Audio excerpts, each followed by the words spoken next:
the couple have some letters that they would like to read to each other. And they're simply an expression of their love for each other and maybe a little bit of their personality involved. Steve, would you read yours first?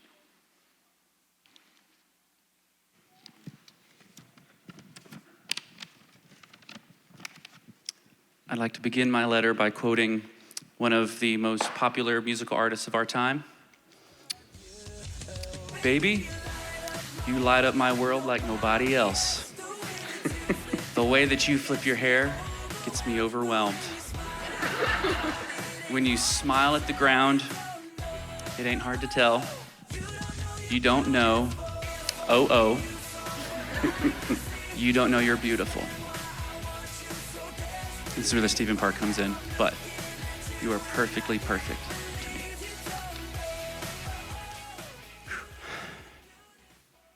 399 days ago, we met for the very first time. There are not enough words in Merriam-Webster's dictionary to tell you how much I love and adore you. Trust me, I would know because I once read the dictionary cover to cover just for fun. You are, without a doubt, the one that I have been waiting for. It would be an understatement to say that the last 399 days with you have been the best days of my life, thus far. And I look forward to spending the rest of my days on earth with you. You are truly an answer to prayer and a blessing that deep in my heart, I know could only come from heaven above. My mother has been praying for you ever since I was born.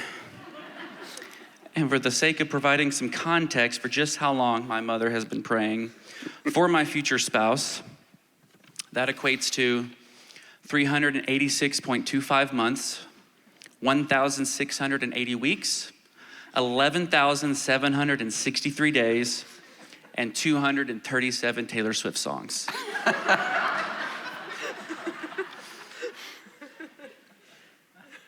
When I look into your eyes, I see my future. I see the love of my life, and today, I see my beautiful wife. I adore you with all my heart and cherish every moment with you. Loving you is the best thing that has ever happened to me. And I want to close this moment with a very special poem that I wrote just for you. Roses are red. Violets are blue. See, they know it. I can't wait to spend the rest of my life with you. With all of my love and adoration, because sincerely is not enough, Stephen.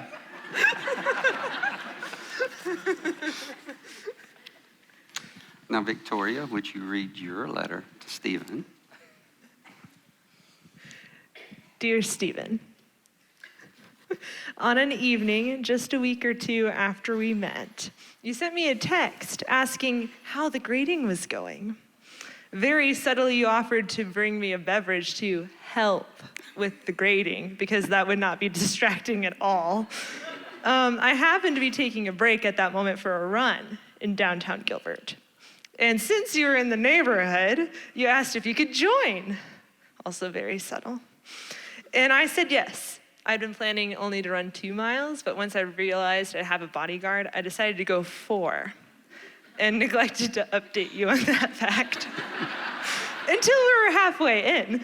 And then we sat under the water tower talking until midnight on a school night, at which point my roommate decided I was murdered or kidnapped. I was smitten with your sense of humor, your earnest interest in other people, your romantic propensities, intelligence, and dashing good looks, almost immediately.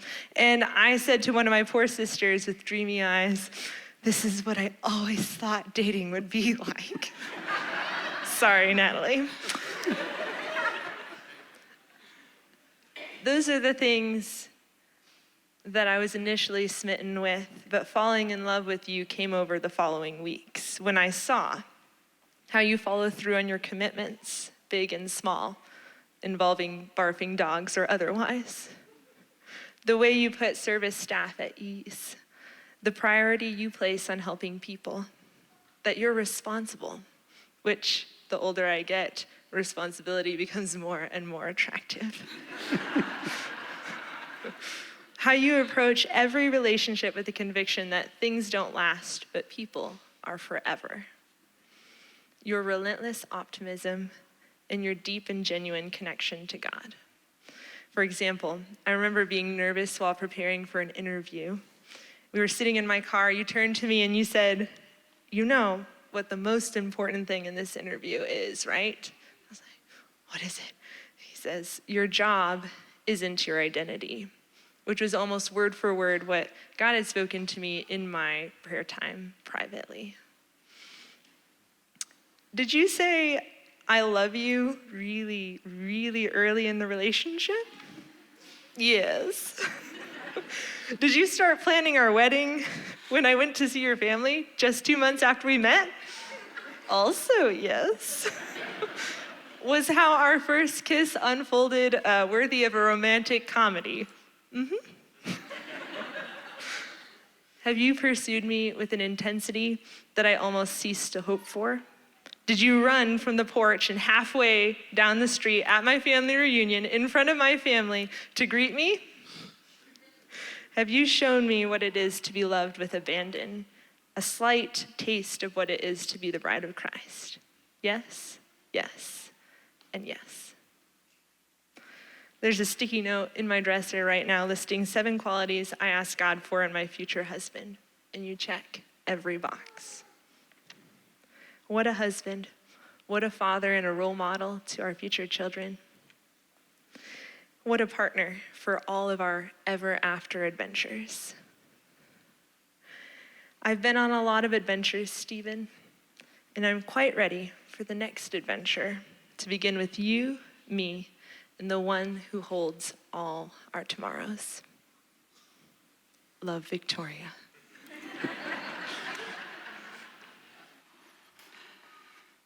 Now, Stephen, would you please repeat after me? I, Stephen, take you, Victoria, to be my wedded wife. I will love you, comfort you, honor and keep you from this day forward. For better, for worse, for sicker, for poorer. In sickness and in health, and forsaking all others, I will love you and cherish you until death do us part. Victoria, would you please repeat after me? I, Victoria, take you, Stephen, to be my wedded husband.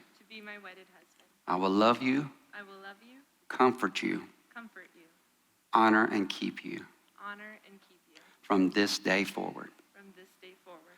For better, for worse, for richer, for poorer, in sickness and in health, and forsaking all others. I will love and cherish you until death do us part. I just want you and nothing else, and nothing else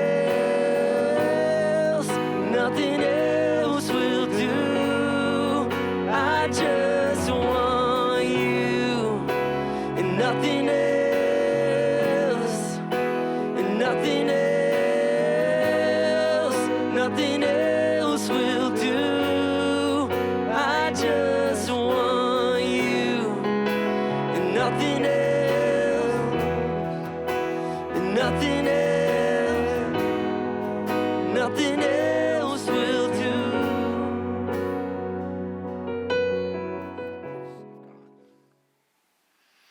So, just a few more things. Stephen and Victoria, by the power vested in me in Heritage of Faith Family Church, and the state of Arizona, I now pronounce you man and wife. You may now kiss the bride.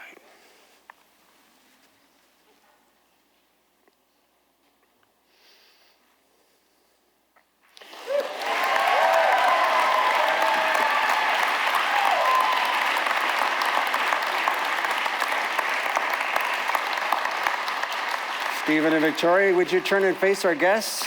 Ladies and gentlemen, I present to you for the very first time, Mr. and Mrs. Stephen and Victoria Ozbun.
Brush it off every time I tell you. You smile like top doing.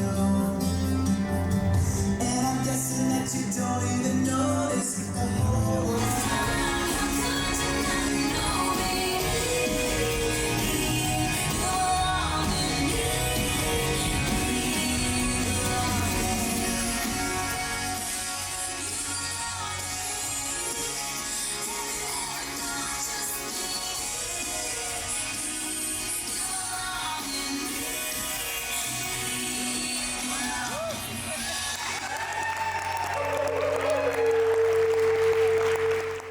Taught me to pray and to hunt and to dream. He looks in my eyes. I hope he can see that my dad's a hero. Golly, bit my finger. Neither of them were diabolical. Anyone have any napkins? Thank you.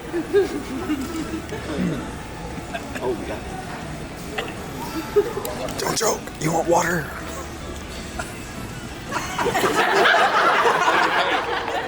Is that it? Oh, okay. We're done here. Thank you. Thank you. Nice things about you. We're gonna take a little bit more time to like do some fun stuff, you know?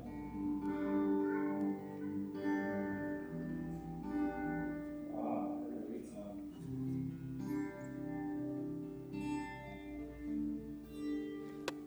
She found love for him. Didn't waste time this time, like that Monday back then. He found a girl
found a lover,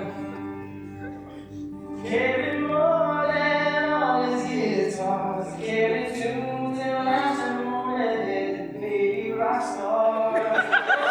He's so grown up now, and what he wants is more than just a joke runs. He's gonna take you all the way. Victoria, take his hand, be his girl, he'll be Batman. Remember this package, girl, with me.